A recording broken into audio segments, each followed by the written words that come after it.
Bom, galera, abre que eu vou. A gente vai continuar aí a discussão de Mateus, né? Hoje seria Mateus capítulo 9 e 10, né? Vamos ver o que a gente consegue pelo tempo aí. O capítulo 9 é muito rico, mas se não der, na próxima semana a gente faz o 10 e assim sucessivamente. Vamos fazer uma oração rápida aí antes de começar? Senhor Deus, aqui estamos mais uma vez, Pai, reunidos com o intuito de debater e aprender da Tua Palavra, Senhor, com o intuito de captar nessas linhas aqui toda a mensagem que o Senhor quer nos passar, Senhor, todo o motivo pelo qual o Senhor revelou essas Escrituras para o nosso conhecimento do Teu reino, Pai, para a nossa prática e presença no Teu reino. Pedimos que nessa noite de hoje o Senhor abra as nossas mentes e abra o nosso entendimento, Pai, para que possamos compreender tudo aquilo que o Senhor tem para nos ensinar, Pai, e nos capacite para pôr em prática no nosso dia a dia. Em nome de Jesus. Amém. Amém. Pessoal, eu estava pensando o seguinte, a gente para explorar bem o tema, a gente acaba, né, demorando muito em um capítulo só. É aquilo que a gente estava falando, que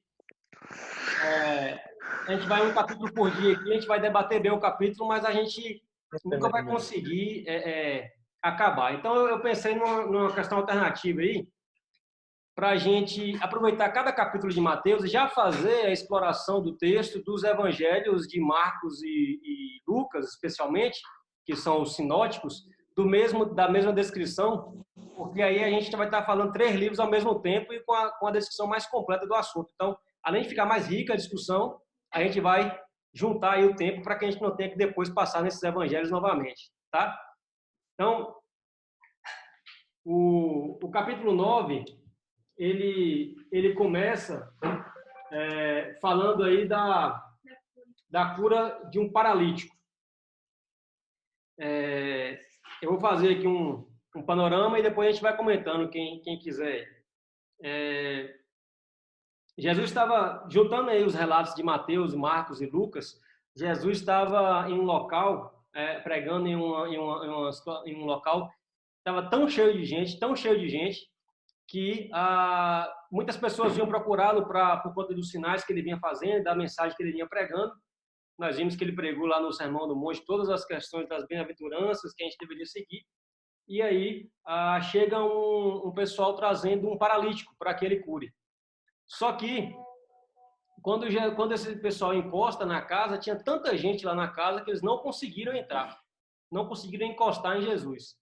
Então, eles pegaram e eram 4 pessoas carregando a maca de um paralítico, eles subiram no telhado da casa onde Jesus estava, abriram um buraco no telhado lá, afastaram um pouquinho as telhas e desceram as macas até essa maca ficar bem em frente a Jesus e apresentando Jesus aquele paralítico para que Jesus pudesse curá-lo, né?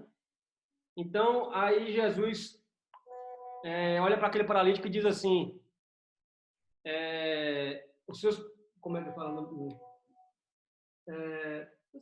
Não, aqui, ó. Jesus disse ao paralítico, tenha bom ânimo, filho, os seus pecados estão perdoados.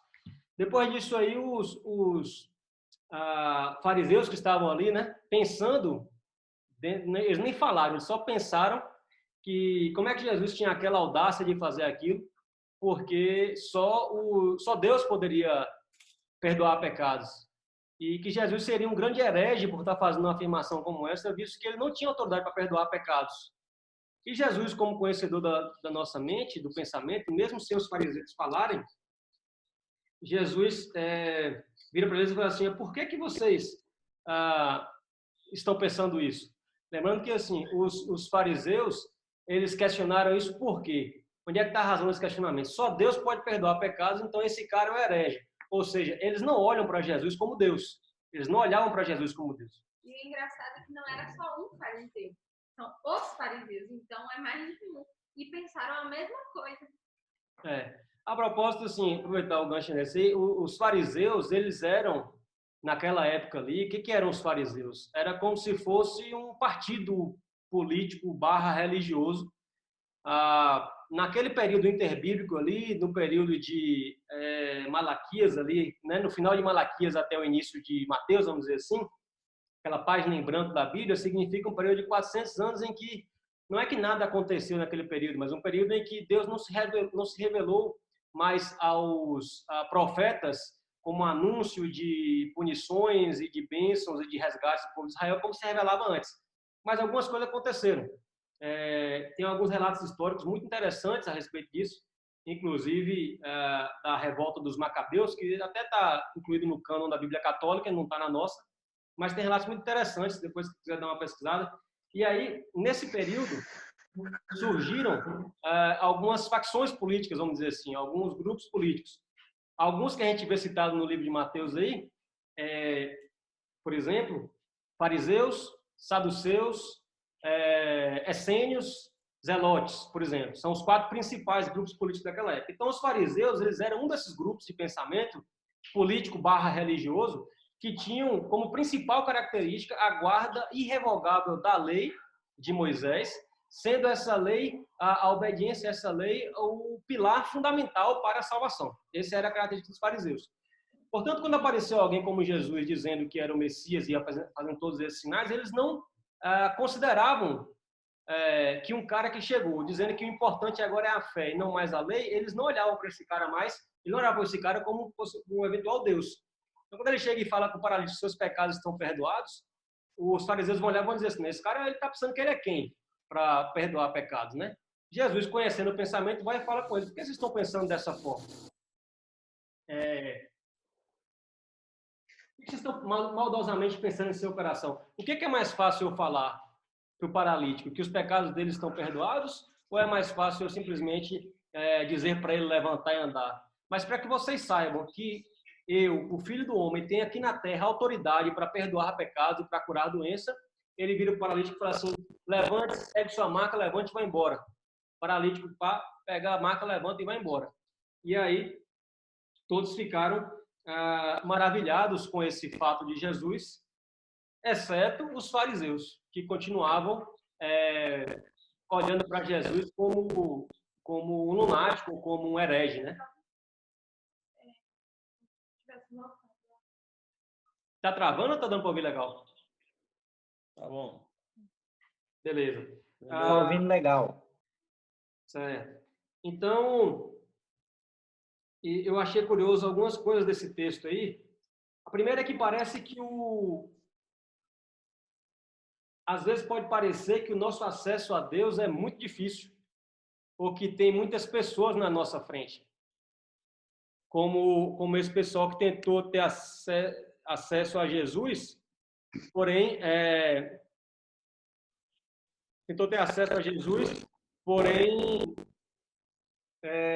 tinha muita gente na frente e eles poderiam ter desistido, mas eles, na verdade, botaram em prática a sua fé e buscaram uma forma para ter acesso àquela que eles sabiam que era a única possibilidade de resolução do problema daquele paralítico. E então com essa história a gente aprende que Jesus ele é sempre acessível a nós. Deus é sempre acessível a nós.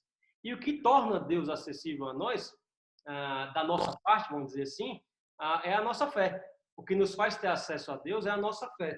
Portanto, não foi a força física que fez aquele pessoal subir no telhado, não é porque eles eram homens fortes, capazes de carregar a maca. E sim, o acesso foi garantido a eles por conta da fé que eles tiveram. A prova é tanta que assim que a maca chegou na frente de Jesus, Jesus falou assim, tenha bom ânimo, a tua fé te salvou. Seus pecados estão perdoados. E, portanto, o que nós precisamos para ter acesso a Deus, na verdade, é só fé. Deus está disponível para nós, acessível, o véu foi rasgado, e só depende da nossa fé para que a gente compreenda o caminho a ser seguido para encontrar Deus. Então, assim, ele está sempre acessível. Você vê que ele estava acessível. Parecia não estar, mas estava acessível.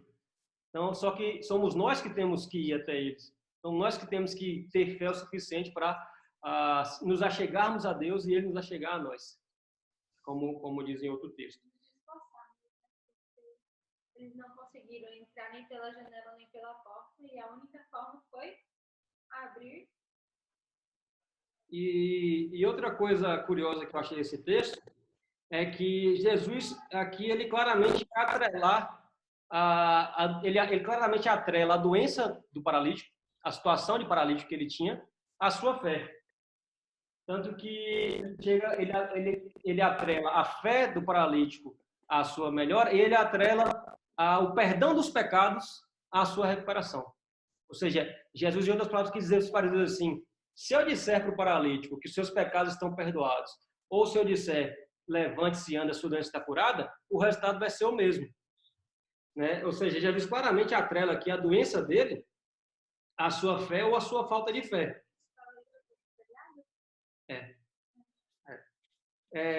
Só que no livro de Mateus não fala do telhado, né? No de Marcos e de Lucas que fala. É isso que eu estou falando, eu vou juntar esses relatos todos. Mas aí, como eu falei, Jesus claramente atrela o perdão aos pecados à resolução da doença.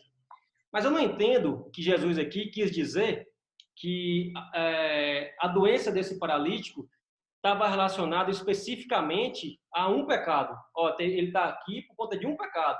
Você ficou gripado, você teve câncer por causa de um pecado que você cometeu. Não é isso que eu acho que Jesus quer dizer. Ele não necessariamente associa a doença a um pecado específico. Na verdade, o que Jesus quer dizer, no meu entendimento, é que a fé que leva ao perdão dos pecados através do Cristo Redentor de nossas vidas é a mesma fé que leva à cura de doenças.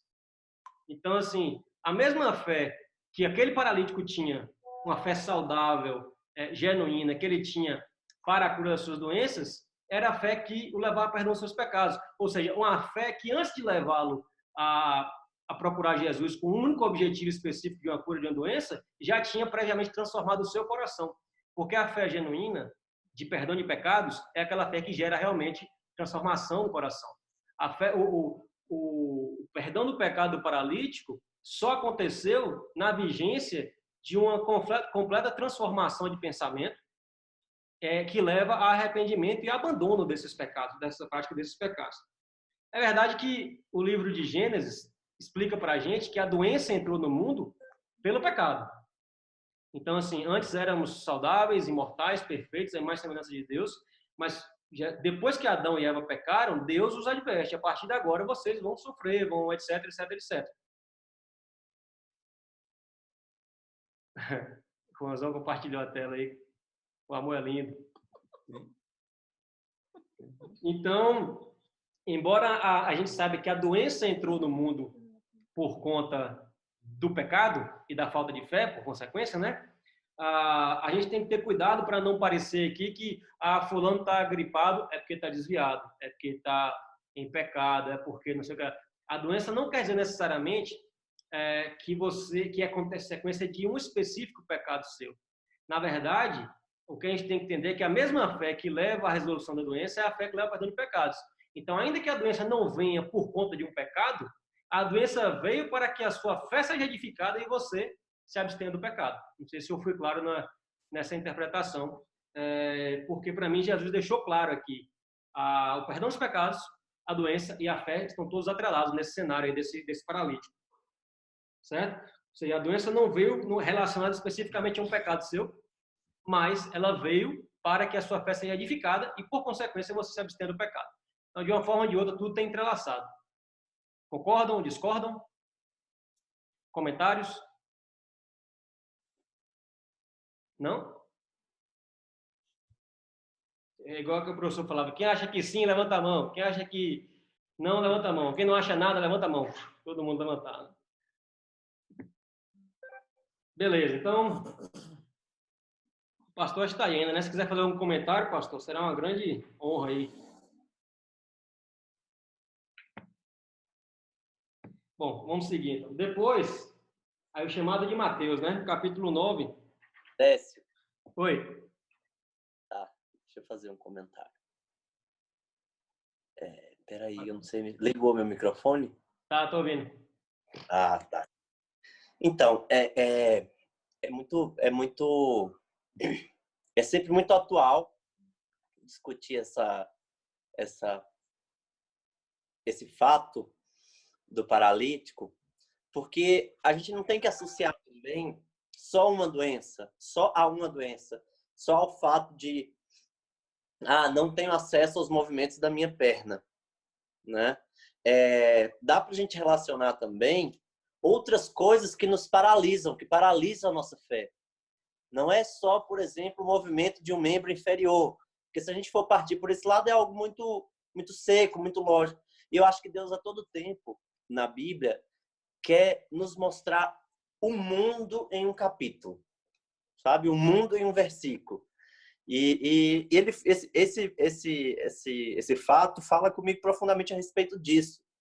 De que eu lembro muito da história do paralítico quando um medo me trava, quando eu fico muito angustiado, quando eu fico medroso, sabe? Em relação a alguma coisa que está acontecendo na minha vida.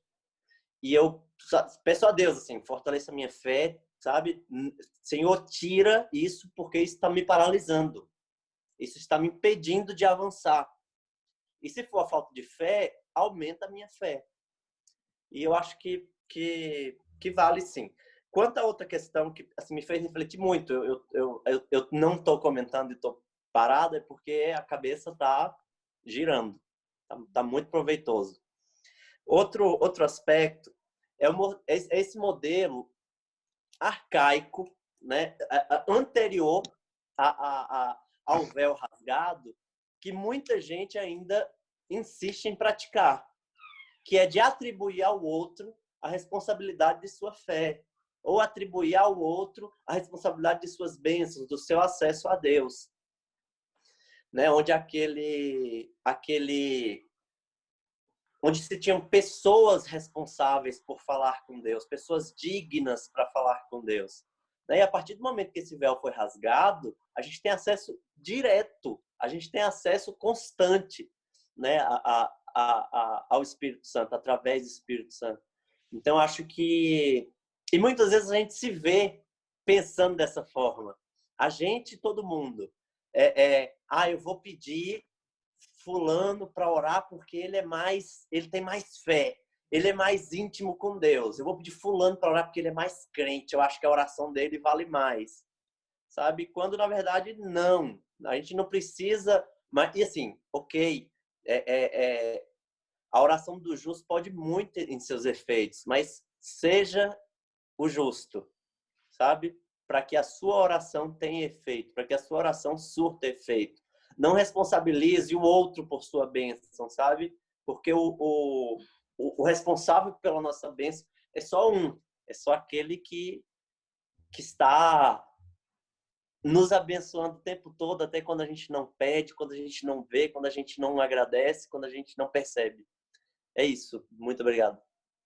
Eu que agradeço o seu comentário. Por nada. Os jovens que participaram aí devem lembrar que quando nós fizemos lá o louvorzão, a gente começou sobre o verdadeiro louvor, o louvor agradável a Deus antes, e a gente citou um versículo da carta de Pedro, né, que na verdade Pedro faz referência a uma citação que eu não lembro agora qual é, em que diz que os ouvidos do Senhor estão atentos à oração dos justos, mas ele rejeita a oração dos ímpios. Em que sentido? Como é que eu vou dizer? Como você falou, para que eu obtenha uma resposta de Deus, é importante que eu peça aquilo que engrandeça, que glorifique o nome de Deus, e não para as minhas próprias vaidades. E para eu pedir as coisas que glorifiquem o nome de Deus, eu preciso ser justo, porque buscando a prática da justiça é que eu vou andar no centro da vontade de Deus. Não sei se eu fui claro, né? Só complementando o que você falou aí. E em relação ao que você falou de medo, não vou falar agora não, porque vai chegar daqui a pouco e a gente vai falar bastante sobre medo aí. Viu? Algum comentário aí mais, pessoal? Odécio. Oi. Quem foi? Em relação à fé, conforme Edson falou aí, em relação à fé, você tinha colocado antes, né, falando aí sobre o texto do paralítico, o quanto Deus sempre esteve acessível a nós e sempre né? E me faz pensar que muitos de nós é que não estamos em sintonia com Ele. Nós não buscamos Ele. Ó, Jezé entrou aí. E aí, galera? José, Pai do Senhor, tudo bem? paz. Presença de peso hoje aí, viu? É nada. Mila mandou um link para mim aqui. Aí eu tava de bobeira aqui na casa de Itatai. Eu Todo peguei e fui sábado, para viu? rede. Todo Vim para sábado. rede aqui. Aí é vida, viu, velho? É. Aí eu falei, vou participar da reunião. Tá bom. Continue, Mila. Isso. Nós estamos estudando, Zé. Nós estamos estudando o capítulo 9 de Mateus. Naquele texto em que Jesus cura um paralítico. E Décio havia comentado sobre o quanto Deus sempre está acessível a nós. E eu queria colocar assim, que eu não sei se vocês... É uma citação do evangelista muito conhecido no século XIX, se eu não me engano, ele era um dos heróis da fé, Moody. Ele disse assim, que a melhor maneira de entristecer a Deus é não comparecer diante dele. E infelizmente, é o que ocorre conosco, né? Às vezes, quando afastamos, quando nos sentimos fracos na fé, ou por medo, ou por qualquer outro motivo, como o Edson colocou aí, nós nos distanciamos de Deus. Há aqueles que se aproximam e há aqueles que se distanciam, né? E é preciso que a gente reflita sobre isso no sentido de não entristecer a Deus enquanto justo, né? Com certeza.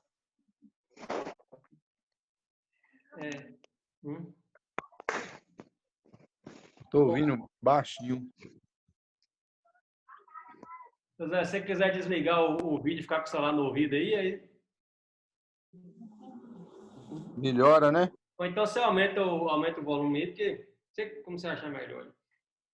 Bom. Vou desligar o vídeo. Vou desligar o vídeo e botar no ouvido. Beleza. Vou dar seguimento pro próximo texto, beleza? Alguém quer comentar alguma coisa?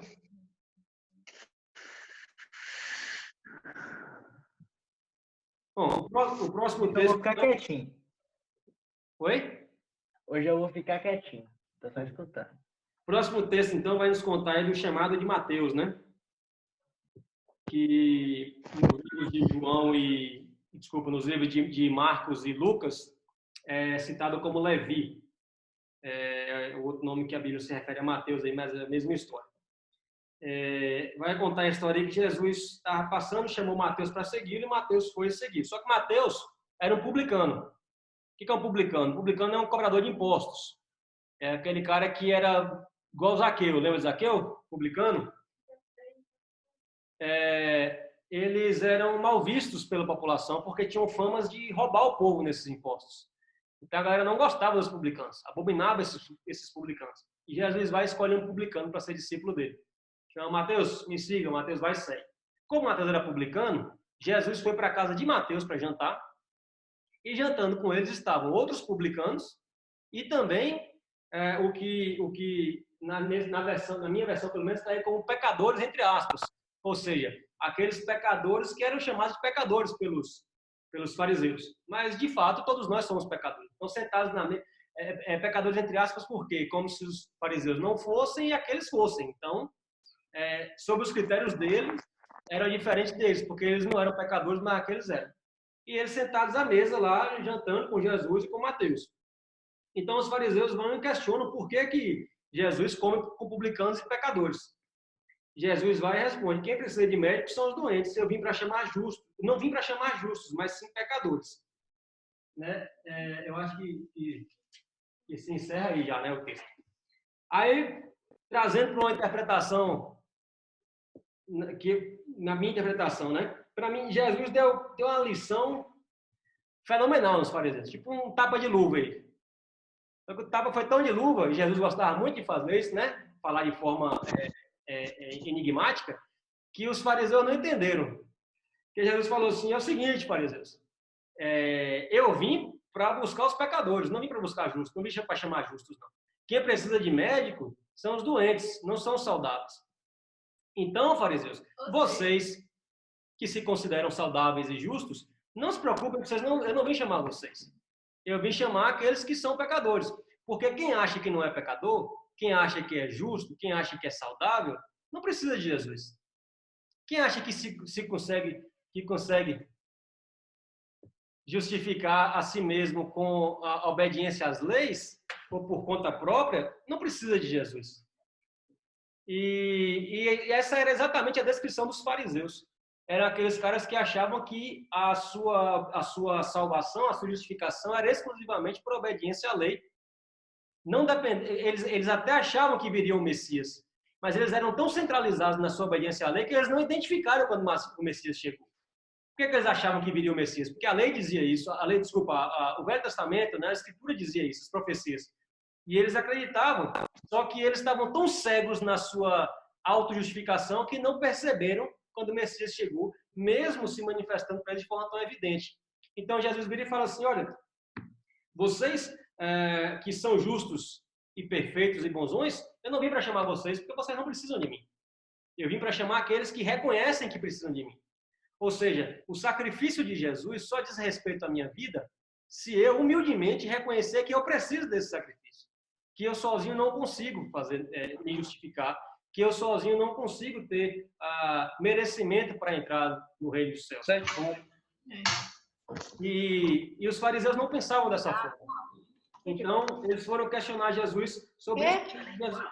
Jesus respondeu assim,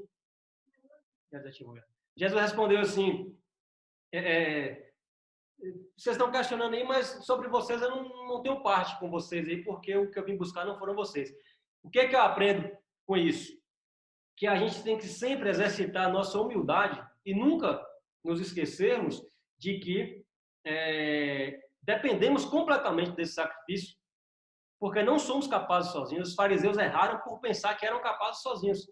E a gente muitas vezes é levado a entender que é a nossa obediência que é pré-requisito para entrar no céu. Quando na verdade não é esse o entendimento. A nossa obediência deve ser por gratidão, por amor, por termos sido salvos. A nossa salvação, em hipótese alguma, vem por nosso merecimento. A gente é incapaz de conseguir isso. Né? Os fariseus pensavam isso. Ou seja, se eu penso que já sou justo o suficiente, se eu penso que sou capaz de, por minha conta própria, me justificar, me salvar, então o que Jesus quer dizer com essa passagem é que não foi para mim que ele veio. Certo? E um outro comentário sobre esse texto, dentro do mesmo contexto, dentro do mesmo assunto aí, é que Jesus diz assim para eles, verso 13, vão aprender o que significa isso, desejo misericórdia e não sacrifícios. É um texto muito pesado, que Jesus fala mais de uma vez, que é uma referência ao que está escrito no livro de Oséias, se não estiver enganado. Oséias, capítulo 6, verso 6. Em que Jesus quer dizer para os fariseus assim, fariseus, os sacrifícios que vocês praticam não justificam vocês. Os sacrifícios que vocês praticam não são eficazes. Não é isso que eu estou esperando de vocês mais. O que eu estou esperando é misericórdia. Porque embora a misericórdia de vocês, a prática de amor de vocês, elas também não justifiquem a vocês, elas não tornam vocês merecedores de ir para o céu, porém aqueles que praticam a misericórdia simplesmente por praticar, mostram e têm isso como prova de que foram justificados pelo sangue de Jesus. Então, eu não quero sacrifícios no intuito de que vocês, fazendo sacrifícios, irão alcançar merecimento no céu, ou irão alcançar justificação. Eu quero misericórdia, porque isso prova que vocês entenderam que a justificação é por meio do nome do Senhor e estão vivendo de acordo com isso. Certo? Não sei se eu fui claro na expressão da minha opinião aí. Alguém quer extrair mais alguma coisa desse texto? Quer concordar ou discordar de alguma coisa? Quer comentar?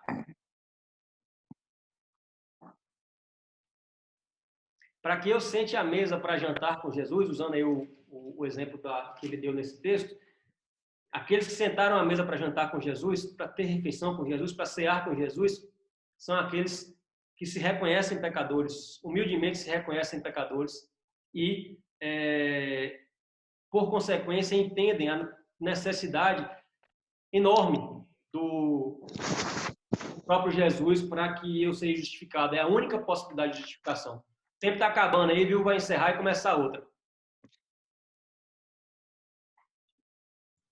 Algo que me chama a atenção, Décio. Zé. Oi. Espera aí um pouquinho, porque vai cortar seu comentário no meio, que tem um tempo limitado da reunião. Eu vou mandar outro link para você aí, viu? Já. Eu vou encerrar e abrir outra. Ah, beleza.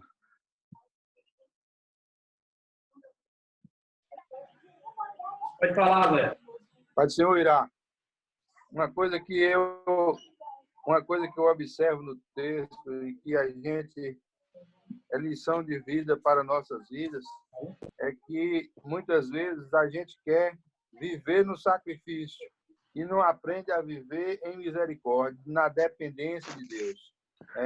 O Senhor, nesse texto, eu entendo que Ele quer nos ensinar a viver na dependência dEle, entendeu?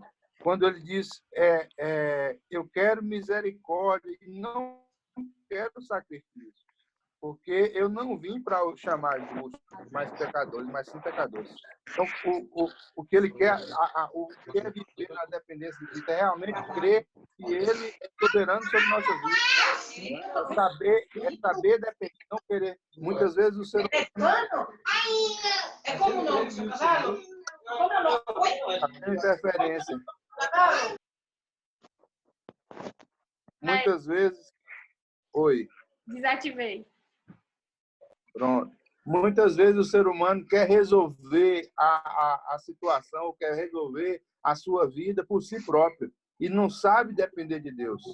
E quando ele aprende a depender de Deus, antes dele fazer qualquer coisa, ele vai buscar de Deus a direção, ele vai saber, ele depende de Deus para tomar uma atitude.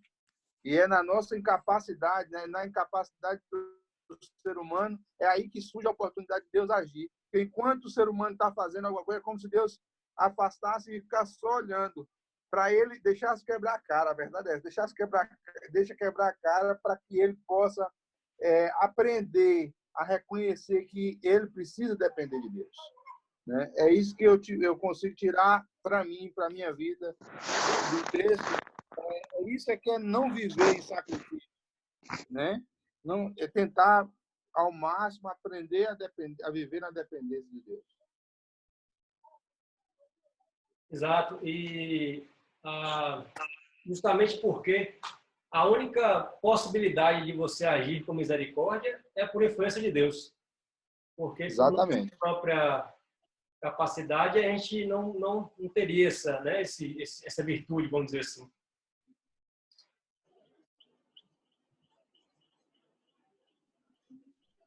Vocês estão ouvindo a gente? Eu estou. Eu também. Sim. Eu também. Beleza. A internet acho que está bem instável, mas vamos seguir aí. Cadê a Bíblia? Não sei. O próximo texto aí vai falar acerca do jejum. Tá no marcador de cara. Vai falar acerca do jejum, certo?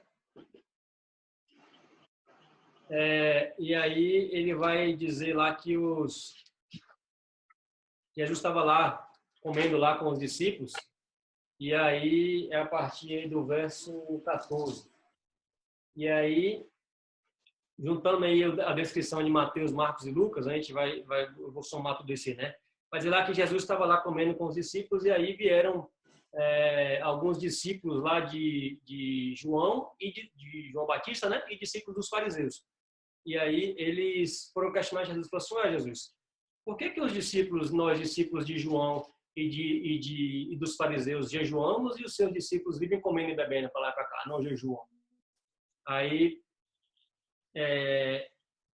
ou seja, no contexto aqui em que as pessoas que foram questionar provavelmente estavam incomodados com o fato de que eles tinham que fazer esse jejum e que os discípulos de Jesus não faziam, né?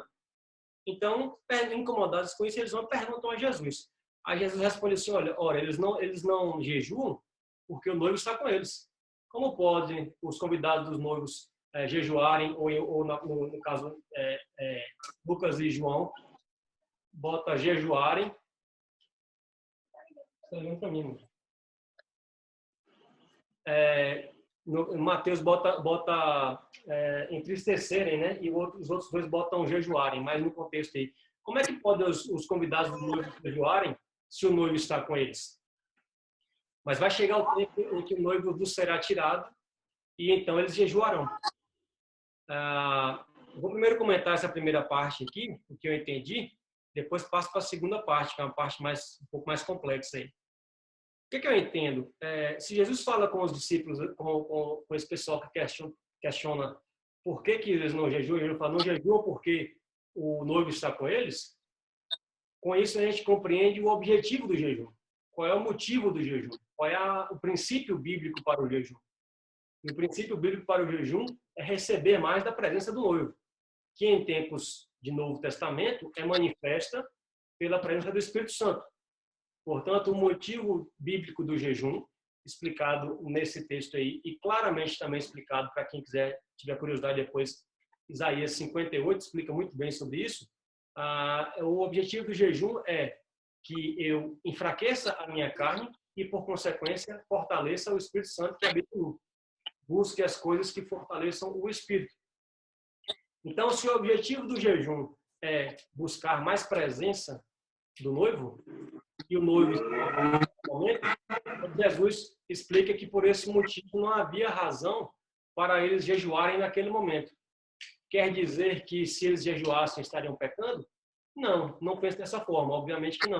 Mas quer dizer que eles não tinham por que alcançar, não tinham como alcançar mais presença do noivo, porque o noivo já estava entre eles.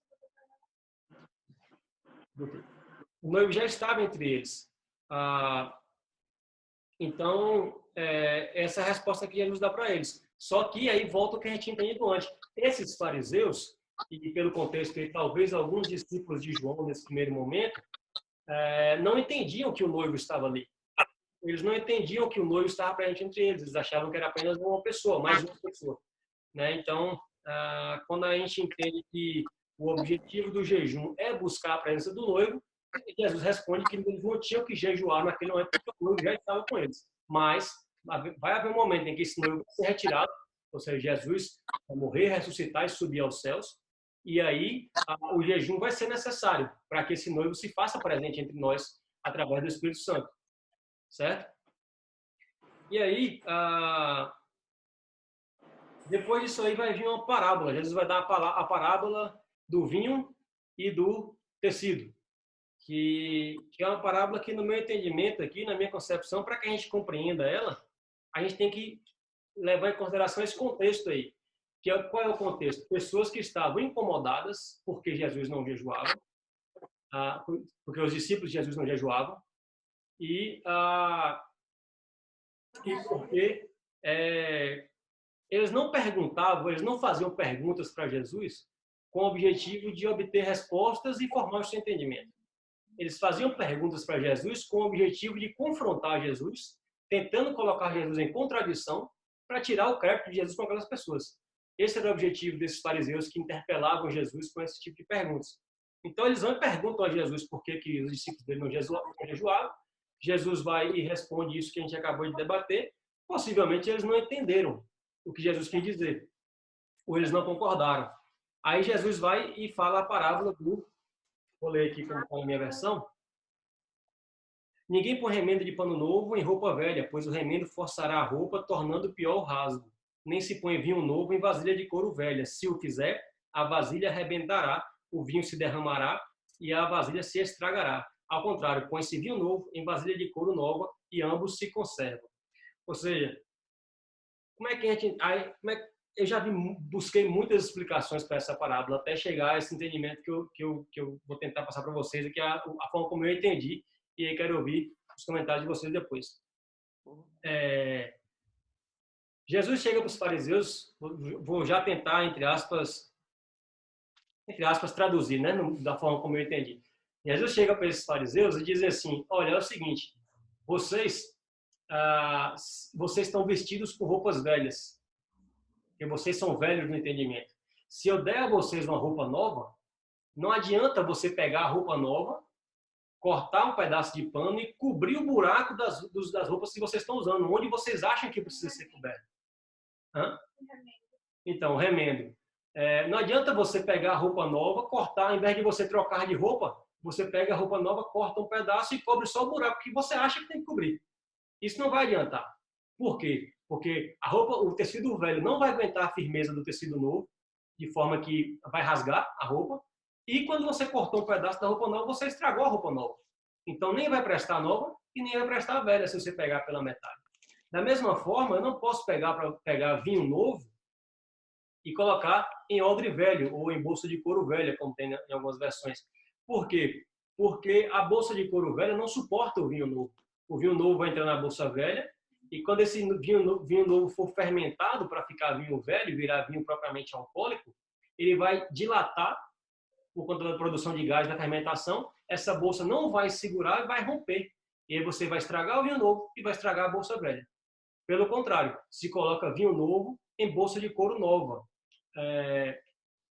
porque ambos se conservam. E aí no Evangelho de Lucas, ainda completa, Jesus ainda diz assim, e ninguém depois que provar o vinho velho prefere o novo, pois diz que o velho é muito melhor. Aí gera um pouco mais de confusão, porque Jesus está acabando de falar do vinho novo e agora fala que o vinho velho é melhor? Como é que a gente entende isso? Como é que eu entendi isso? Primeira coisa, Jesus chega para os fariseus e diz assim, olha, fariseus, vocês são a bolsa de couro velha, certo? Vocês são o odre velho. Eu estou enviando para vocês um odre novo, que são o vinho novo, perdão, que são as minhas palavras. As minhas palavras são o vinho novo para vocês. Só que não adianta pegar as minhas palavras e incorporar nas práticas velhas de vocês. Vocês precisam se renovar. Vocês precisam morrer para essas práticas velhas e nascer novamente como uma bolsa de couro nova, como uma pessoa nova, como uma nova criatura. Aí sim, as minhas palavras, que são o vinho novo, vão poder habitar dentro de vocês e vocês poderão incorporar essas palavras. E essas palavras que agora são o vinho novo, com o tempo vão fermentar, vão melhorar, e aquele vinho que era vinho novo vai ficar agora vinho velho. E depois que essas novas palavras, fermentadas dentro de uma concepção nova, de um corpo novo que vocês admitirem, gerarem novos resultados, vocês vão ver que esse vinho novo, esse vinho velho, agora velho que eu falo fermentado, é incomparavelmente melhor do que aquele vinho novo que vocês receberam lá, quando vocês nem entendiam ainda as coisas. Depois que eles geram em vocês frutos e entendimento, eles vão ser muito mais saborosos do que eram no começo. Mas ele só vai fermentar dentro de vocês se vocês forem bolsa de couro nova ou odre novo. Porque se vocês continuarem sendo bolsa de couro velha, continuarem sendo odre velho, não adianta colocar o vinho novo em vocês. Porque o vinho vai fermentar, que a palavra de Deus de qualquer forma vai fermentar. O problema é que você, como bolsa de couro velha, não vai suportar isso. Vai romper, vai cair no chão, vai perder o vinho e vai perder a bolsa. Certo? Mas isso que hoje é vinho não fermentado, que é a minha palavra que você recebe no primeiro momento, ela é vinho não fermentado, vinho novo. Ela se fermenta dentro da sua bolsa de couro nova e o vinho resultante dessa fermentação é muito mais saboroso do que o vinho inicial. Não sei se consegui passar a...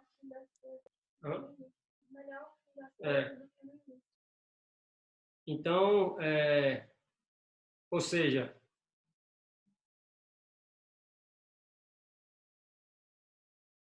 cadê a parte que eu tinha colocado aqui? Os fariseus são a bolsa de couro velha, a palavra de Jesus, o vinho novo. E por que esses ensinamentos não se mantêm? O que Jesus quis dizer? Olha, fariseus, eu vou explicar para vocês o que está acontecendo. Sabe por que todos esses ensinamentos que eu estou passando para vocês não estão se mantendo com vocês? Porque isso é o vinho novo e vocês são bolsa de couro velha. Quando eu coloco o vinho novo, ele fermenta em vocês, mas rompe a bolsa. E meu vinho cai no chão, minha palavra cai no chão, vocês desperdiçam a minha palavra e se mantém como bolsa de couro velha e rasgada a partir de agora. Concordam? Discordam? Me lembra um hino, aquele vaso novo. Uhum. Exatamente, nós temos que ser vasos novos depois para suportar e para absorver e guardar e conter as palavras de Deus dentro de nós só com a completa transformação. Senão a gente realmente não consegue ter essa manutenção. E a palavra de Deus, como diz a Escritura, vai ser para nós loucura, que vai romper a nossa bolsa e não vai sustentar. Ou seja, você está usando uma roupa velha. Aí eu te dou, você está usando uma camisa velha, rasgada, furada. Aí eu pego e te dou uma camisa novinha. Você, ao invés de trocar de camisa, vai cortar a nova e remendar a velha? Não vai dar certo. Isso se aplica, no meu entendimento, muitas vezes a pessoas que querem adaptar o evangelho às coisas, somente às coisas que eu acho que são convenientes para mim. Somente para tapar os buracos que eu quero tapar. Mas o resto do tecido velho que está em mim, eu não quero mudar. Né? É a pessoa que quer adaptar o evangelho à sua própria vontade, à sua própria conveniência, vamos dizer assim. E ele não vai dar certo.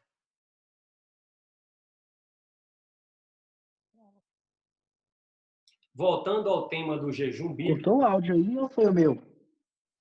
Não, eu parei de falar.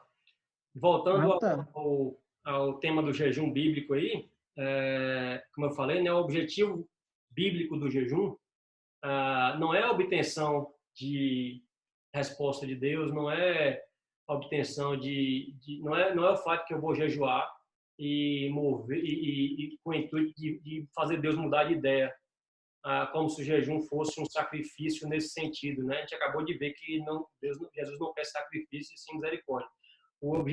Não estou dizendo aqui que é errado você jejuar por uma causa, tá? Só para ser claro. Eu quero dizer que o princípio bíblico original do jejum não é esse, sim, mortificação da carne para crescimento do Espírito Santo.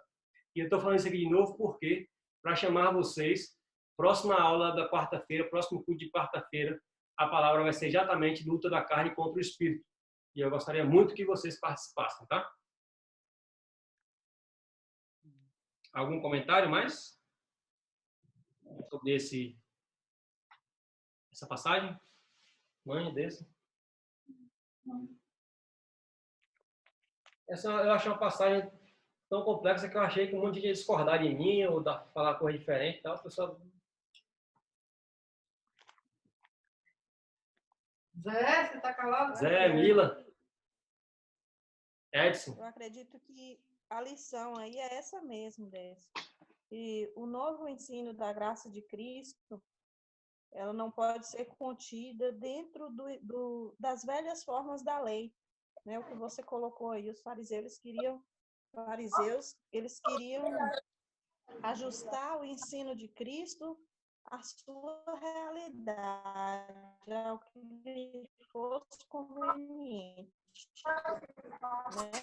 E, infelizmente, no mundo hoje, tem de forma. Serve também de alerta para nós, né? Com certeza. Estarmos atentos a isso aí. Você explanou o assunto muito bem, Décio. Glória a Deus. Vou passar para o próximo texto, então, desse capítulo aí. Pelo andar da carruagem aí, pessoal, eu creio que a gente vai ficar só em um capítulo hoje também, né? Eu tinha até comentado com o Décio hoje mais cedo, que achava que não passava adiante, porque é um capítulo muito rico. Mas, como eu falei, nós estamos falando de 3 livros ao mesmo tempo, né? Então, tá sendo bom, assim, tá sendo ótimo. O próximo texto aí, na minha Bíblia, tem assim o título: Jesus, o poder de Jesus sobre a doença e a morte. Eu vou, mais uma vez, fazer uma síntese do texto aí, considerando os 3 evangelhos, tá? Mateus, Marcos e Lucas. Esse texto aí de Mateus, embora em Mateus não conte com esse nível de detalhes, é o texto da cura da filha de Jairo, certo? Quem era Jairo? Jairo era o diretor de uma sinagoga. O que era uma sinagoga? Era um templo de pregação da palavra dos judeus, né? Um templo de pregação do Velho Testamento. Por ser uma instituição religiosa, a sinagoga ela estava sob a jurisdição do Sinédrio, que era a autoridade religiosa romana naquele momento ali. E o Sinédrio estava ocupado e dominado pelos fariseus. Portanto, de alguma forma, Jairo tinha vamos dizer assim, estava subjugado aos fariseus de alguma forma, vamos dizer assim. E aí o texto conta que Jesus estava lá no meio da multidão, depois de fazer todos esses sinais, milagres e tal. E aí Jairo vai, encosta nele e fala assim: Jesus, minha filha está morrendo. E, inclusive, no texto de Mateus, falei que ela já tinha morrido, né? Mas no texto de Marcos, Lucas, a gente vai ver que a primeira abordagem de Jairo é que minha filha está morrendo. Ela está doente, gravemente doente. E eu te peço, por favor, que você vá lá na minha casa para curar minha filha. Ou seja, já vemos aí no primeiro momento que é como eu falei, alguém que de alguma forma está subjugado aos fariseus, está agindo como alguém que não é fariseu. Alguém que está indo atrás de Jesus, crendo que ele tem o poder de fazer, de que ele realmente é Deus, né? Como fez Nicodemos lá, né? Em outro momento a gente faria sobre isso. E aí Jesus, a Bíblia diz que Jesus foi com ele. Jairo foi atrás de Jesus porque creu que ele era Deus e Jesus atendeu e foi com ele. Quando foi no meio do caminho, aquela multidão lá cercando, conta que apareceu uma mulher que sofria há 12 anos com hemorragia, a famosa mulher do fluxo de sangue. A mulher tinha hemorragia há 12 anos e tinha, aí o texto conta aí que ela tinha já gastado tudo que tinha com os médicos e nada resolveu. E aí essa mulher entendeu que Jesus era a solução para os seus problemas, e a Bíblia diz que ela pensava com ela mesma: se eu simplesmente tocar no manto, no seu manto, na orla do seu manto, eu serei curado.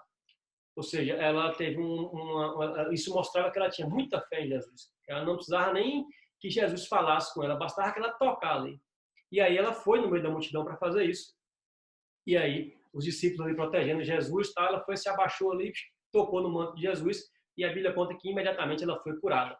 E Jesus vai e pergunta: quem me tocou? Aí os discípulos, em Marcos conta que Jesus olhou para o lado e todo mundo negava: não, eu não, eu não, eu não. E aí Jesus continuou procurando quem foi que tocou, e aí os discípulos viram para ele e falaram assim: pô, Jesus, espera aí, a quantidade de gente que tem aqui, todo mundo se esbarrando um no outro aqui, você quer saber quem foi que te tocou? Aí Jesus diz assim: não, eu quero saber quem me tocou de um jeito diferente. Porque alguém tocou em mim, de mim saiu virtude, saiu poder.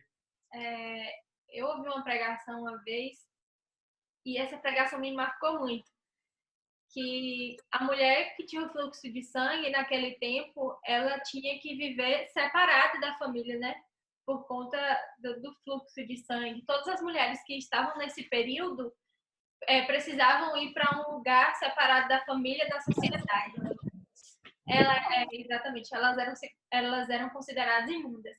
E nessa pregação, o pastor falava assim: as mulheres nesse período elas se sentiam humilhadas, imundas, e elas tinham vergonha de aparecer na sociedade.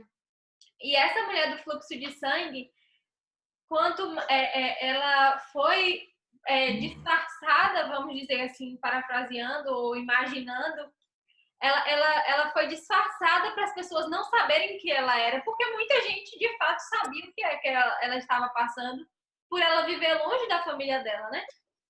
E aí, como tinha uma multidão, o pastor falava assim, a multidão empurrava ela, tinha nojo dela, se reconhecesse ela, quem era ela, tinham nojo dela, poderiam empurrá-la, fazer alguma coisa. E quanto mais empurrava ela, quanto mais desprezava ela falava assim: não, obrigada, vocês estão me empurrando para o mestre, eu quero encontrar o mestre. Naquela loucura da multidão. E o engraçado é que quando ele falava assim que ela era empurrada e humilhada, cada vez mais a fé dela era aumentada. Cada vez mais ela falava assim: não, eu vou tocar o mestre, porque a partir do momento que eu tocar na orla dele, nada disso mais vai importar. Eu vou ser curada, eu vou ser sarada. E essa pregação já tem muito tempo que eu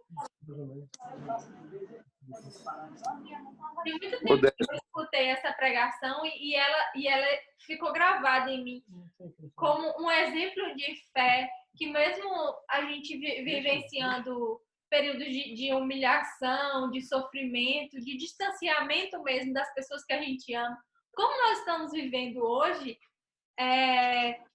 a nossa fé precisa ser aumentada, porque nós não mais precisamos tocar na orla de Jesus, porque nós podemos tocá-lo com a nossa oração, com a nossa vida, com o que a gente tem para oferecer para ele. É isso. Então, Esse texto, pausa. esse texto complementa, exemplifica, na verdade, Décio, aquilo que eu falei. Observe que foi na incapacidade de Jairo que ele resolveu procurar Jesus, né? Apesar, ele sabia que Jesus tinha a solução, mas ele esperou a menina morrer, talvez tentando resolver, talvez buscando recurso médico, talvez tentando dar o jeito dele para ele ir buscar Jesus depois. Já a mulher não, a mulher tomou uma atitude de não olhar para quem estava ao redor, não se limitar na circunstância, saiu do ambiente das imundas, vamos dizer assim, e foi para o meio da multidão tocar na hora, porque ela sabia que se ela procurasse, se ela tocasse em Jesus, ela seria curada. Então, o ser humano ele precisa viver realmente, aprender a viver dependendo de Deus, sabendo que Deus tem a capacidade de nos assistir na hora certa, de nos atender, de cuidar de nós na hora certa. Pois é, e aí? Pode. Então, eu vou só comentar aqui rapidinho, porque eu vou ter outra reunião agora 20h30 de trabalho, e eu queria contribuir um pouco. O que acontece? Na história da Bíblia, ou nas histórias bíblicas, muitas vezes, como o Eliezer já falou, muitas vezes, ou diferente do que ele falou, muitas vezes a pessoa já tem a convicção que só Jesus pode fazer aquilo, sabe? Já tem uma convicção de que isso é espiritual, mas muitos não. A Bíblia em todo tempo, nesses casos, por exemplo, que eles tentou recursos, foi atrás de médicos, foi atrás de outras maneiras, e essas maneiras não resolveram. E aí foi que ela caiu em si que só Jesus era a solução. E a gente pode considerar, dessa forma, que a vida espiritual das pessoas pode ter uma relação direta com isso. Quantas pessoas estão tentando outras soluções?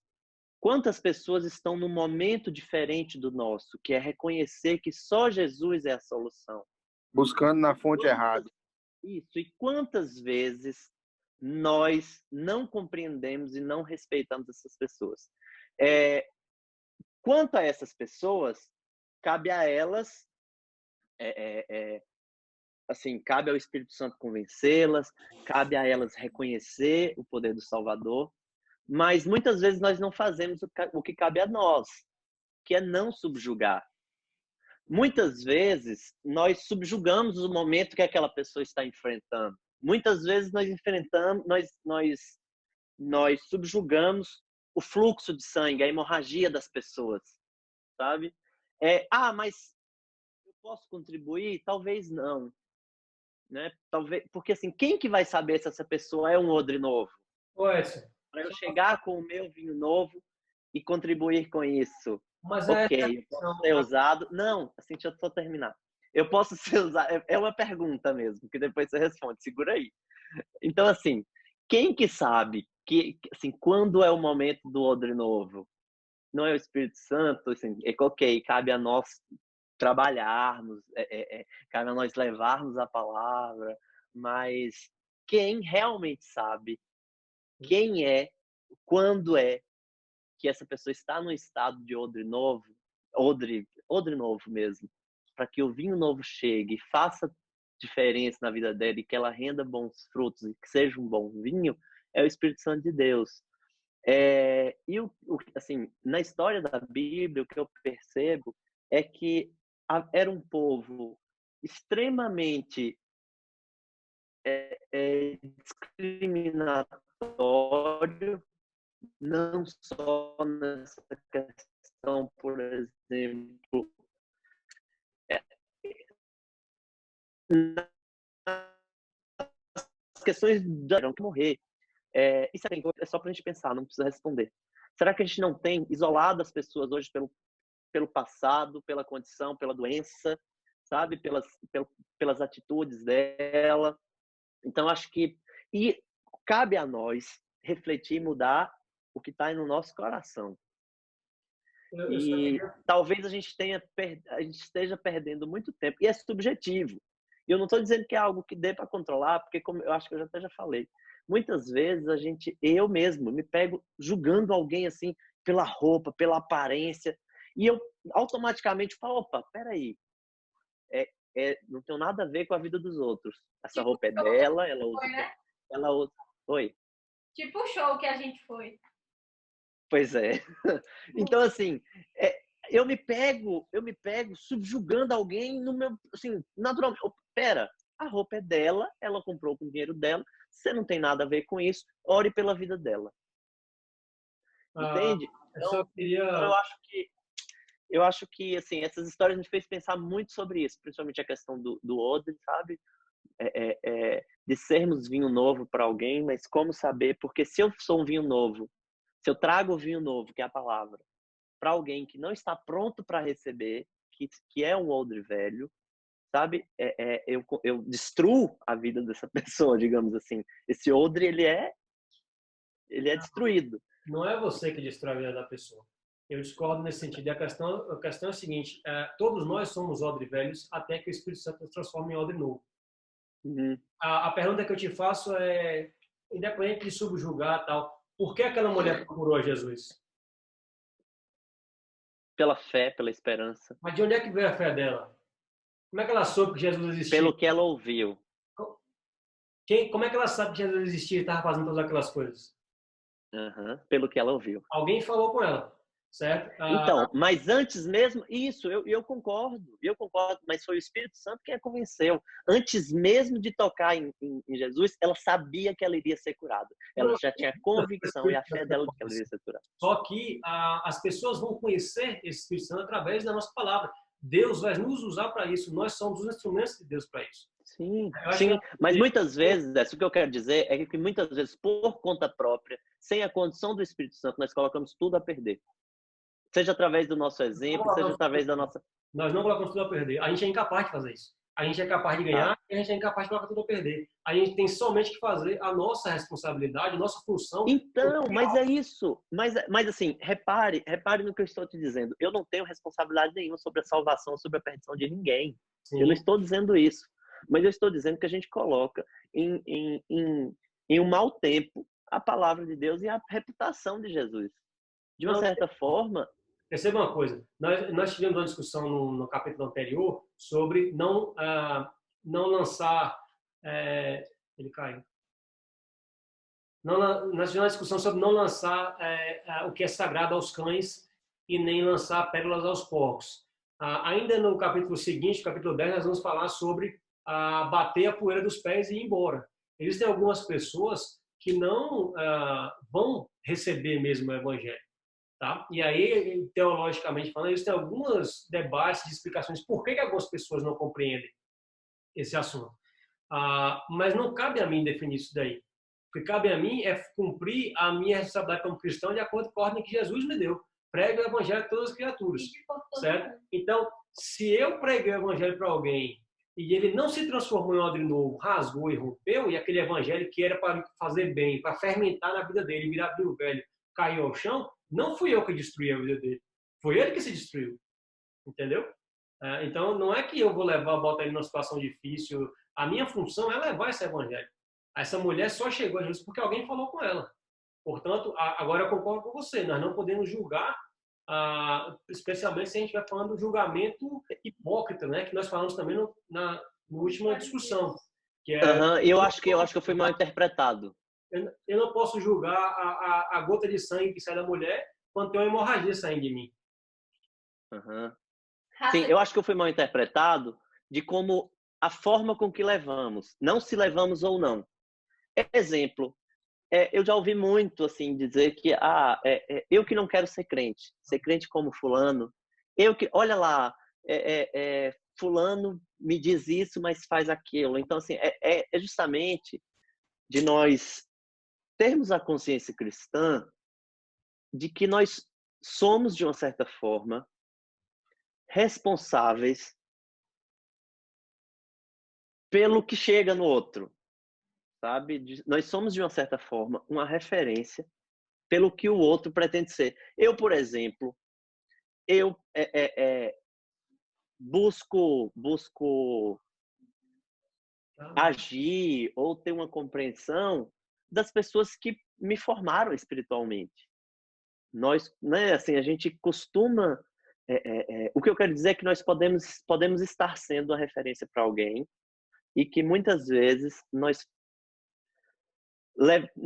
causaremos um sofrimento, nós desestimularemos o outro a pelo menos querer entender do que é a palavra de Deus. Mas é por isso que a gente tem que prosseguir em conhecer, porque nós vimos aqui no Sermão do Monte, no capítulo 5,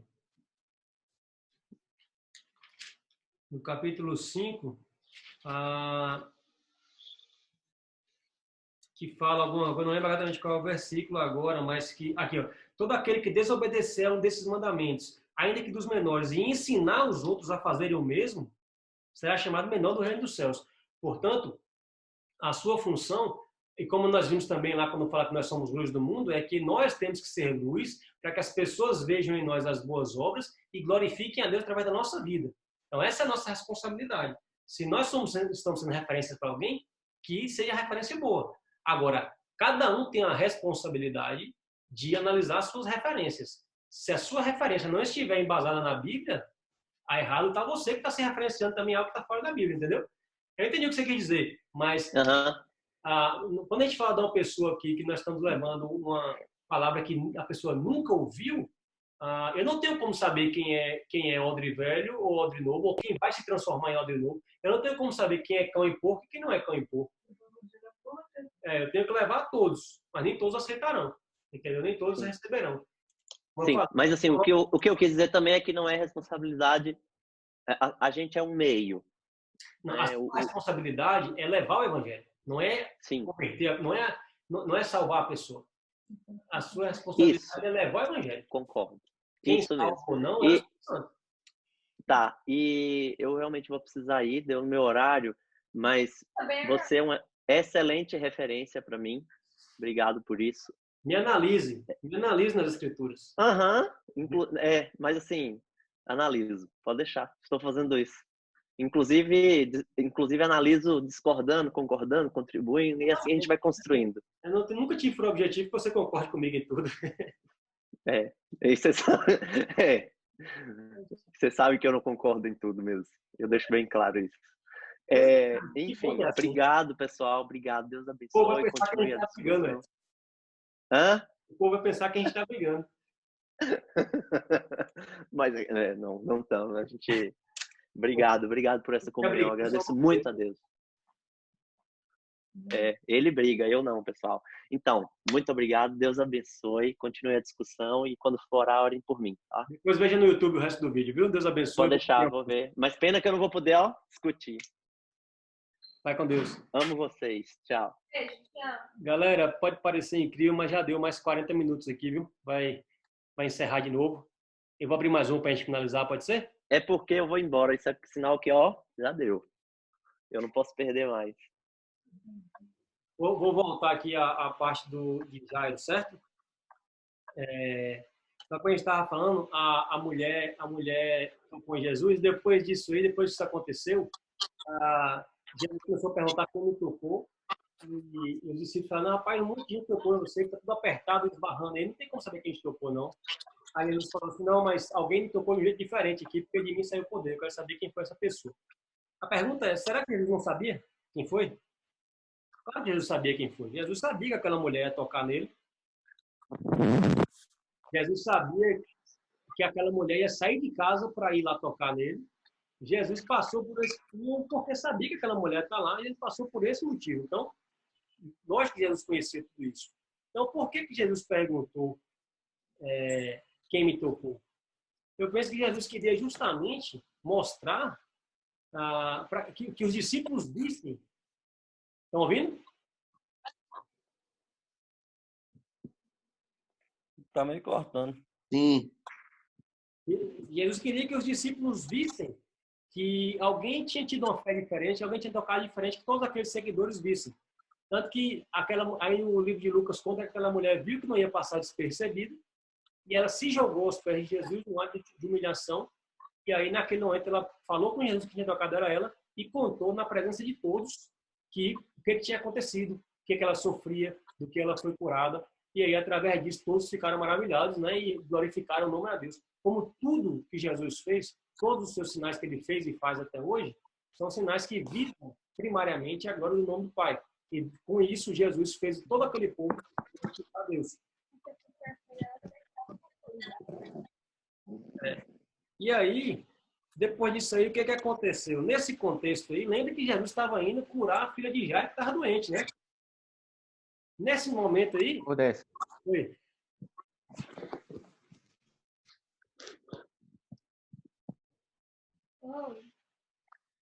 Quem falou aí, ó? Daniel. Daniel, falei, Daniel. Daniel. Deixa eu falar que sofreu por 12 anos, não é? Uhum.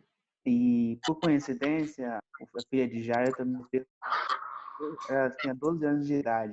E, por coincidência, elas duas, né?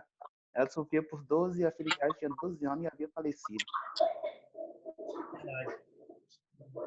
Aí, o que aconteceu nesse momento, né? Depois que aconteceu esse episódio com a mulher,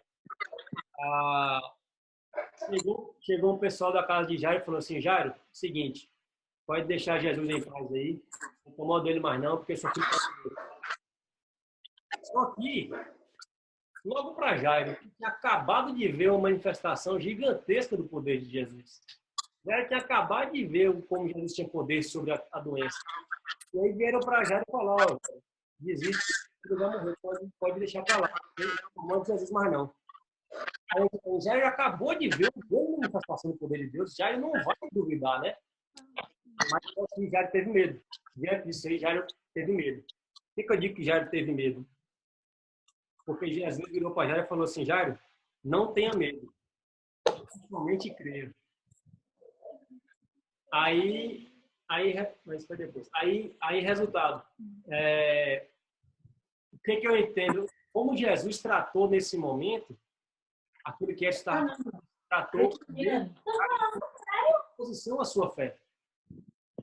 Jairo, a Aninha está gritando, está aparecendo aqui. Jairo veio para Jesus com fé, mas algumas circunstâncias estavam tentando tirar a sua fé. Que foi aquela pessoa que veio para dizer para ele desistir, que não tinha mais jeito. E mesmo tendo visto tudo o que tinha visto, Jairo fraquejou e teve medo. Porque Jesus virou para ele e falou assim, Jairo, não tenha medo, então somente creia, e ela será curada. E aí, Jesus, a história conta que Jesus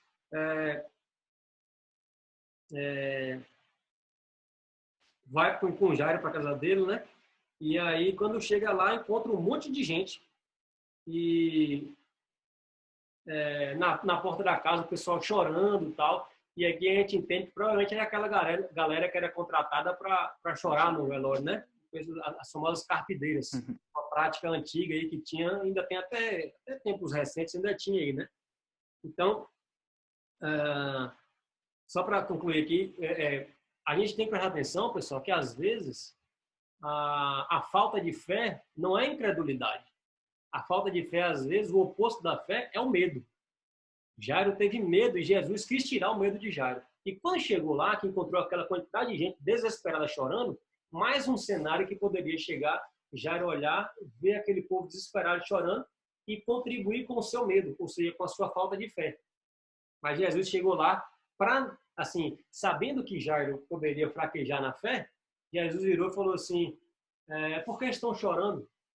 A menina não está morta, mas apenas dorme. Aí a prova de que aquela galera era tudo uma galera que era contratada, é que quando Jesus terminou de falar isso, todo mundo começou a rir. Quem está no velório verdadeiramente chorando, não vai rir, né? Numa situação como essa. Só começou a rir de Jesus porque sabia que o caminho estava morto. E aí, qual foi a atitude de Jesus? Sai todo mundo. Sai. Por quê? Porque aquilo contribuiria negativamente com a fé de Jairo. Sai todo mundo para fora, tá? Aí ficou Jesus, Jairo, a mãe da menina, Pedro, Tiago e João. Só essas pessoas ficaram, foram que estavam acompanhando Jesus. Aí Jesus pegou, entrou, fez uma coisa que para os judeus era impuro, ele tocou no morto, ele pegou na mão da menina e falou assim, a famosa frase, Talita cumi, que significa, Jesus, menina, eu te ordeno que você se levante. A menina pegou e levantou, e aí a história conta que eles ficaram maravilhados. E aí, o que me chama a atenção aqui é o seguinte, por que que Jesus chegou lá? E a primeira coisa que ele fez foi falar para o povo parar de chorar porque a menina estava chorando, ou porque a menina estava viva. E quando ele mandou, o povo começou a rir, ele mandou o povo sair. Porque ele sabia que aquilo ali abalaria a fé de Jairo. Faria Jairo ficar com mais medo, geraria mais pânico em Jairo e geraria, de certa forma, um déficit da sua fé. E aí Jesus, para preservar a fé de Jairo, Jesus foi, primeiro, disse para o povo parar de chorar porque a menina estava viva, e depois que o povo começou a rir, mandou o povo embora, porque Jairo poderia se sentir ridículo nesse momento, né? O povo está rindo de mim porque eu sou um ridículo, achando que tem alguma solução para minha filha que já está morta. E aí Jesus, para não deixar isso acontecer, sai todo mundo, deixou Jairo lá.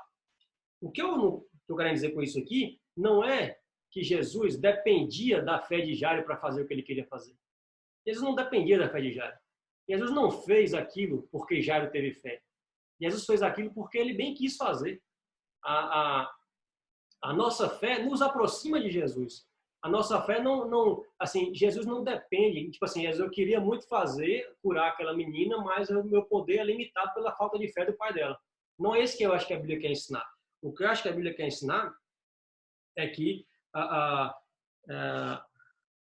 Jesus provocou toda aquela situação, primeiro mostrando a Jairo que ele era capaz de combater a doença e depois mostrando a Jairo que ele era capaz de combater a morte. Por isso que o título do texto, na minha versão, diz o poder de Jesus sobre as doenças e a morte.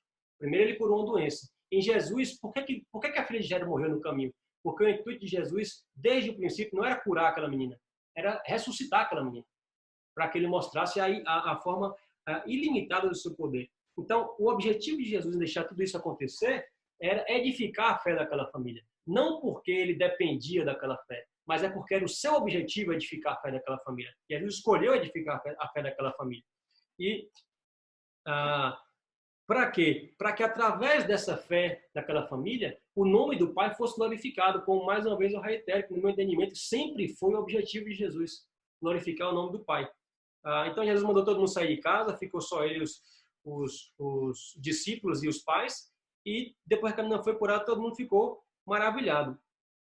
Ou seja, não é que Jairo e a família dele alcançaram o nível X de fé que os tornassem merecedores do milagre. A gente nunca vai ser merecedor dessas coisas.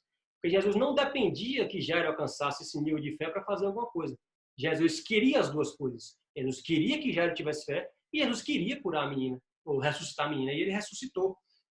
Portanto, a sequência não é Jairo teve fé suficiente e por isso Jesus foi lá e fez, no meu entendimento. A sequência é Jesus fez todas essas coisas que Jairo já tinha visto e que viu na casa dele e por isso a fé dele foi edificada. Então, todo o objetivo de Jesus em fazer todas essas obras era que as pessoas crescem nele, crescem que ele e o Pai eram um e, através disso, essas pessoas glorificassem a Deus com as suas próprias vidas. Trazendo para o nosso entendimento de hoje, a nossa fé ela não pode ser baseada no que eu espero que Deus faça. A minha fé não pode ser condicionada pelo que Deus vai fazer comigo. E se Ele não fizer, eu não vou ter fé? Não. A minha fé ela deve ser condicionada por todas essas coisas que nós sabemos que Deus fez, que nós lemos e estamos debatendo aqui, que Jesus fez, que Deus fez, pelo que Ele viria fazer depois desse episódio aqui, que é o mais importante, que era a cruz, a redenção, certo? E por esse motivo nós temos fé, não baseado no que Ele pode ainda fazer, e sim no que Ele já fez. A sequência não é Jesus, eu vou ter fé para Jesus fazer aquilo que eu quero que Ele faça, que eu entendo que é melhor. A sequência é Jesus fez todas essas coisas, me salvou, continuou fazendo, e a minha fé está baseada na pessoa dele, em quem ele é. E a minha fé me dá uma certeza irrevogável de que tudo aquilo que for melhor para mim, ele vai fazer. Às vezes vai ser o que eu peço, às vezes não, mas sempre vai ser o melhor. Porque todas as coisas cooperam para o bem daqueles que amam a Deus, certo? A fé se baseia não naquilo, não na obtenção de respostas sempre como eu quero, mas no entendimento e na certeza de que tudo que ele faz coopera para meu bem e todas as coisas estão sob o seu controle para o meu bem. Fala. Não, eu ia falar aqui no 26, fala assim: e a notícia deste acontecimento espalhou-se por toda aquela região. É como o Décio fala, tudo que acontece é para a honra e glória do Senhor. Tudo que ele permite acontecer, tudo que acontece com a gente, no momento a gente não entende, mas futuramente a gente vai ver que é para a honra e glória dele. O foco de tudo isso sempre era a cruz, a salvação. Porque nenhum desses milagres aí que Jesus fez pode ser comparado ao milagre da transformação de uma pessoa. Nenhum deles é comparado. Então, todas essas coisas apontavam para uma coisa só, que hoje nós entendemos e por isso estamos aqui. Portanto, se a gente falar que não acontece mais milagres como acontecia antigamente, é engano, porque o maior milagre sou eu. É você que está aí, né? Cada um de nós, porque não tem milagre maior do que transformar um condenado em salvo. Certo? Para caminhar para o fim aí, por conta do horário, a história conta que depois de 6 Jesus continuou fazendo os milagres, né? Ele chega, pergunta a 2 cegos se eles criam que ele poderia fazer isso, né? E depois que ele tem uma resposta positiva dos cegos, Jesus vai e cura. Na sequência, ele vai e liberta um endemoniado que não falava. E o endemoniado passa a falar, e era mudo e passa lá. E aí, todos creram e ficaram fascinados, dizendo assim, nunca vimos algo parecido. Os historiadores aí contam que nessa época, antes de Jesus, aí, provavelmente 3 a 4 pessoas apareceram dizendo ser o Messias. Porque eles sabiam da profecia do Messias. Então, muitos apareceram dizendo que eram o Messias, né? E, possivelmente, por conta desses caras que se apresentaram dessa forma, pregaram muitas coisas, falaram muitas coisas, e talvez tenham até feito algumas coisas que os israelitas tenham visto. Às vezes dizem para Jesus assim, olha, nós já vimos muita coisa aqui, mas nada do que a gente viu é parecido com as coisas que esse cara faz. Então, assim, creram que ele realmente era Deus, porque as coisas que ele fazia. E, mais uma vez, o objetivo de tudo que ele fazia era que as pessoas crescem nele como Deus, edificasse a fé dessas pessoas e levasse essas pessoas a fazerem parte, vamos dizer assim, da lista dos beneficiados pelo sacrifício da cruz, da lista que é escrita no livro da vida. É a forma como essas pessoas chegaram à fé, certo? Mas todo mundo compreendeu isso, menos os fariseus, que no verso aí, no final, diz assim, é pelo príncipe das trevas que ele faz essas coisas. Ou seja, é odre velho. É odre velho. Eles não se transformam em odre novo, tá? E depois disso aí vai falar sobre, para a gente finalizar, né, a introdução para o capítulo 10, na verdade, é como Jesus percebe que a multidão é grande, ele tem compaixão da multidão porque eles estão desamparados, e aí ele vai convocar os discípulos aí para poder propagar o evangelho, ou seja, a colheita é grande, mas o número de trabalhadores é pouco, precisando de mais trabalhadores. E eu queria só chamar a atenção para o verso 35, que diz assim, Jesus ia passando por todas as cidades e povoados, ensinando nas sinagogas, pregando as boas novas do reino e curando todas as enfermidades. Veja a sequência que Mateus coloca. Ele passava pelas sinagogas, ensinava nas sinagogas, pregando as boas novas, e depois ele fazia as curas. Então, assim, as curas eram um respaldo, digamos assim, não era o objetivo principal de Jesus. O objetivo de Jesus nunca foi puramente fazer milagres aqui na Terra. O objetivo de Jesus era que as pessoas crescem nele como Deus e por isso fossem salvas por seu sacrifício. Para que as pessoas crescem, ele fazia tudo aquilo e continuou fazendo até hoje, certo? Então, eu acho que no decorrer da hora aí já, são quase 9 horas, deu para a gente expor bem o capítulo 9. Alguém quer fazer mais algum comentário aí? Quer discordar de alguma coisa? Quer acrescentar?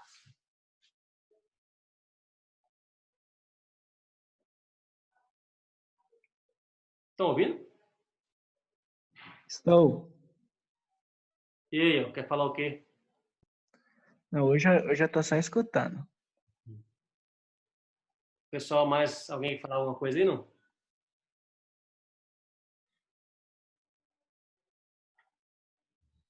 Só tem eu ouvindo ou vocês estão ouvindo? Os outros estão ouvindo ou não? Eu tô ouvindo. Eu também tô ouvindo, mano. Também tô ouvindo. Então, beleza. Bom, galera, então, já que... Eu falar aqui dessa. Fala aí, Daniel. Em relação às coisas, igual um vaso. Um vaso, quando ele é para ser feito, ele é mandolheiro. Barro, e ele se viu com excelência, né? Ele é madurado, passa todo por um processo. E quando ele assim pronto, ali ele pode receber e ser cheio. Assim como é a gente. A gente tem que nos madurar, a gente tem que nos preparar, assim como jovens. Temos que buscar mais a Cristo e poder nos aproximar mais dele dia após dia para nós podermos ser cheios cada dia do Espírito. E cada dia que passa, a gente vai ser cheio e a gente acaba conhecendo mais de Cristo e compreendendo o que ele quer realmente para nossas vidas. Era isso, agora vamos exposto com o vaso, entendeu? Vocês pensam o que é. Exato, verdade. Trazendo aí pro que a gente falou hoje do coisa aí, né, como você falou do vaso, somente o poder de Deus pode nos transformar em vasos novos. Somente a mão do oleiro pode fazer isso. E somente o poder de Deus pode nos transformar em odre novo, em bolsa de couro nova. Fazendo isso, a gente vai receber o vinho novo e persistir dia após dia, perseverando na santificação, para que esse vinho novo seja em nós fermentado e se transforme em vinho velho, que, como o próprio Jesus falou, ele é incomparavelmente melhor do que o vinho não fermentado, do que o vinho inicial. Beleza? O Departamento de Jovens espera estar contribuindo de alguma forma para isso com vocês, tá? Eu fico feliz com a participação. Eu confesso que tenho aprendido muita coisa nesses estudos, e não é só pelo que eu tenho lido para poder falar aqui, sim pelo que eu ouço de vocês, sempre é de muita contribuição, muito significativo, e eu espero que a gente continue conseguindo fazer essas reuniões aí, e especialmente quando a gente voltar nos físicos, eu acho que vai ficar mais legal ainda esses debates. Amém. O vídeo vai pro YouTube, tá? Então, se quiserem mandar para alguém depois, tal. Galera, vamos se inscrever, desce o joinha aí para ajudar e fortalecer o canal. Como é que é, Andressa? O vídeo, porque assim o YouTube vai entender que é algo necessário para você e vai lhe notificar no seu celular. Ai, calma. Isso aí, não deixe de se inscrever. De amanhã de manhã, certo? Dê um joinha. De noite, culto. E quarta-feira, culto voltado para vocês. A Dário vai levar a palavra sobre luta da carne contra o espírito. Sobre tudo isso que a gente está falando aqui, sobre como fazer esse vinho novo fermentar e ficar um vinho velho, sobre como ser transformado em odre novo, sobre como fazer parte do reino de Deus. Tudo isso a gente vai falar na quarta-feira. Eu espero que vocês participem. Obrigado pela presença hoje. Que Deus abençoe a todos vocês. Pois obrigado pela palavra. Deus abençoe-vos também. Amém, Décio. Amém. Eu que agradeço pela ótima palavra aí. Ainda eu que agradeço a oportunidade de conversar com vocês e ouvir vocês e debatermos juntos aí. Estou sempre à disposição, assim como todo o departamento, viu? Deus abençoe. Amém. Amém. Amém. E a Mila tá falando amém também. Tem gente aí que apareceu que não... Isa, né? Que tá aí, que não... Ficou caladinha aí, igual o Titio Extremo fica. Obrigado por ter... Apareceu hoje aí um convidado novo, um tal de Wesley, que ninguém sabe quem é. Também, obrigado. Wesley. É painha, gente. Tem alguém aqui, Maria Luísa. O celular de Mila descarregou aí, ficou no delay. Por isso que apareceu o Wesley. É o novo integrante aí da igreja. Fique à vontade para aparecer. Prazer em te ter aqui, seja bem-vindo. Galera, beijão para você, Deus abençoe. Tchau, Até a galera. próxima, viu? Boa noite, paz. Tchau, paz, Senhor. Mas o Tchau, Juan tava bom mais dia. magrinho nessa foto, é pra você